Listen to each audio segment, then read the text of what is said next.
Hey guys, Hayden here again from Alarm Systems Store, and today I'm bringing you another do-it-yourself sensor video. So a couple weeks ago I made a water sensor out of a clothespin and an Alka-Seltzer tablet, and it went pretty well. It's a pretty reliable sensor overall. It's easy to make, easy to use. And this week I have a pressure plate that I'm going to be making for you out of cardboard and aluminum foil. So I haven't done this before, so we're kind of experimenting together here, but basically all the materials I got are cardboard, aluminum foil, I got some duct tape just to kind of wrap around the edges to keep anything from touching where it shouldn't, and then I'll probably wrap the whole thing after it's done, and that way it just gives it a little bit more rigidity. But I am going to try and use hot glue to kind of stick the aluminum foil to the cardboard whenever I get to that point. So I don't know how well that'll work. I don't know how well glue is going to work, period, with aluminum foil, but we're going to try it. I just want something a little bit more reliable because from what I've seen in other iterations of this type of device, sometimes the aluminum foil can sag, which if it does, it could potentially make contact when it shouldn't. So obviously this isn't going to be a good long-term solution, but if you got some cardboard, aluminum foil, in 20 minutes you can make your own pressure plate. So I do plan on in the future coming back with a more long-term reliable pressure plate. I'm trying to find some more long-term materials to use for it. I have a decent idea for how I'm going to do it. It's just kind of, I want to make sure that whatever I use is, one, easily accessible for everybody, and two, not going to break the bank trying to make your own pressure plate, because that kind of defeats the point of doing your own pressure plate. So without further ado, let's just go ahead and hop into it and see what we come up with.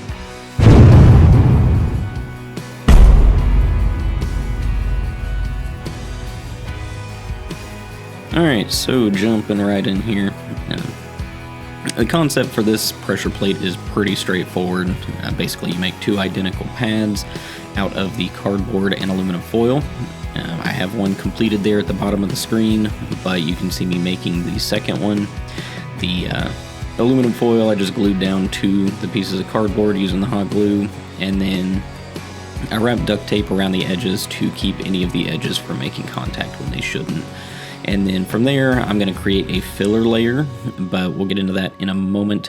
I actually did make a mistake with this build. I used little slots in the corners that I will show in a moment to attach the wires in between the cardboard and the aluminum foil on each piece.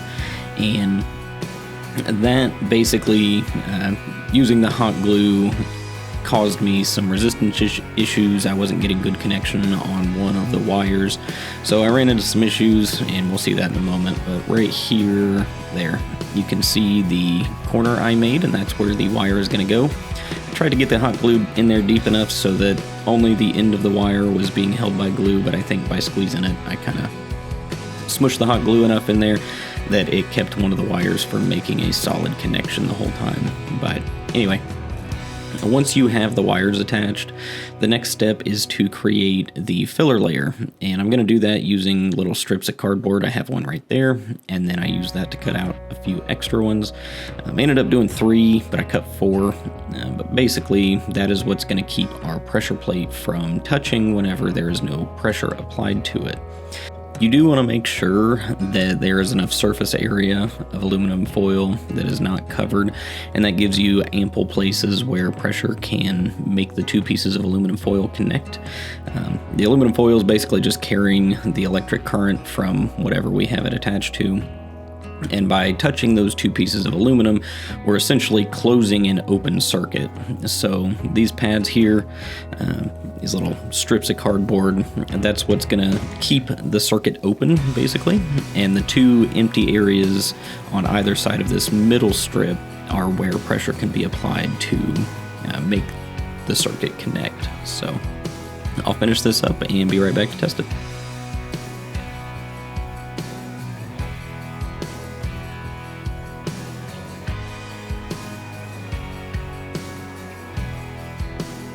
So here we are with our finished product. I would probably recommend putting another layer of duct tape around the edges here, but you don't have to.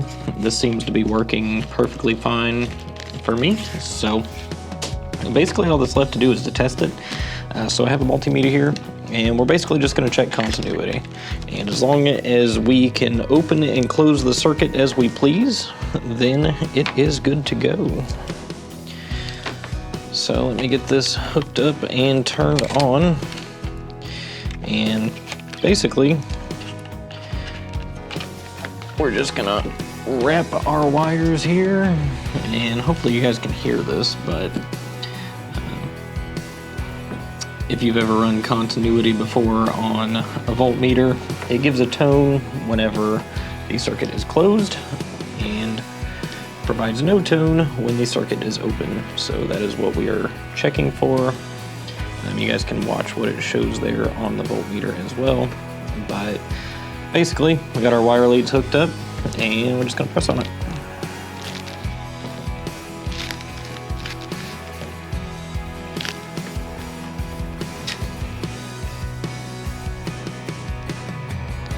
I'd help if I had it turned to the right thing. Alright, so now that I have the voltmeter set to the correct setting, basically all we're going to do is just push on it and see if it gives us a tone. And it does.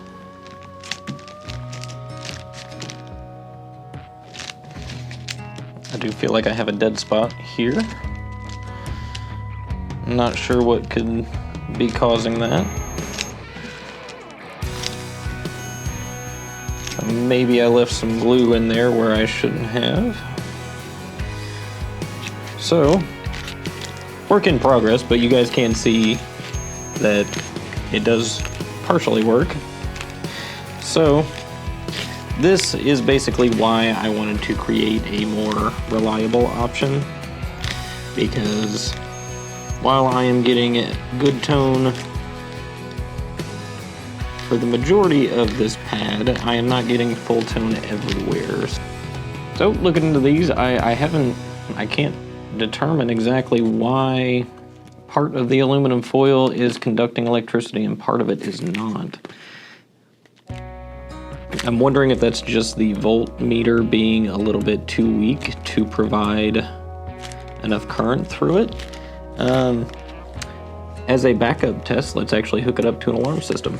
So, to do so, we have to acknowledge that this is a normally open device by itself. So it is sitting in a normally open state whenever there's no pressure applied. When I'm touching it, I am closing the loop here. So, we do need to add a resistor because most panels do not offer just a straight normally open setting. So what I'm going to do is get our Neo, move it over here, and I'm going to hook it up to a zone and basically see what it gives us out of there. Alright, so we got our alarm system coming up here, and basically I'm just going to set zone 1 up. As an instant zone, I'm just going to use a EOL setting. Alright, so I'm finished programming it. If you want to know what I did, *8 5555 or whatever your installer code is. Went to section 001, set a zone definition for zone 1 because that's what I have it attached to, and then I named it press because I don't want to type out pressure plate. But right now we have a green check mark and everything is showing good. So basically what should happen is whenever we press this, the green check mark should go away and it should pop up and say press on it. So let's do so. So we lost our green check and it is scrolling through press. So the pressure plate is working with the alarm system. I still have that dead spot. It seems like this edge over here for whatever reason is dead. So it's just not getting any electricity whatsoever. Anywhere I press on this side though is giving us a good connection. So obviously I have done something to this side of this pressure plate and I couldn't tell you what. I mean, everything looks fine. Basically it's just metal to metal contact. Maybe it is just the fact that I am using hot glue. I can't imagine what would be causing that to have an issue, but for all intents and purposes, I did create a pressure plate. I mean, in most areas, it is doing its intended job. So,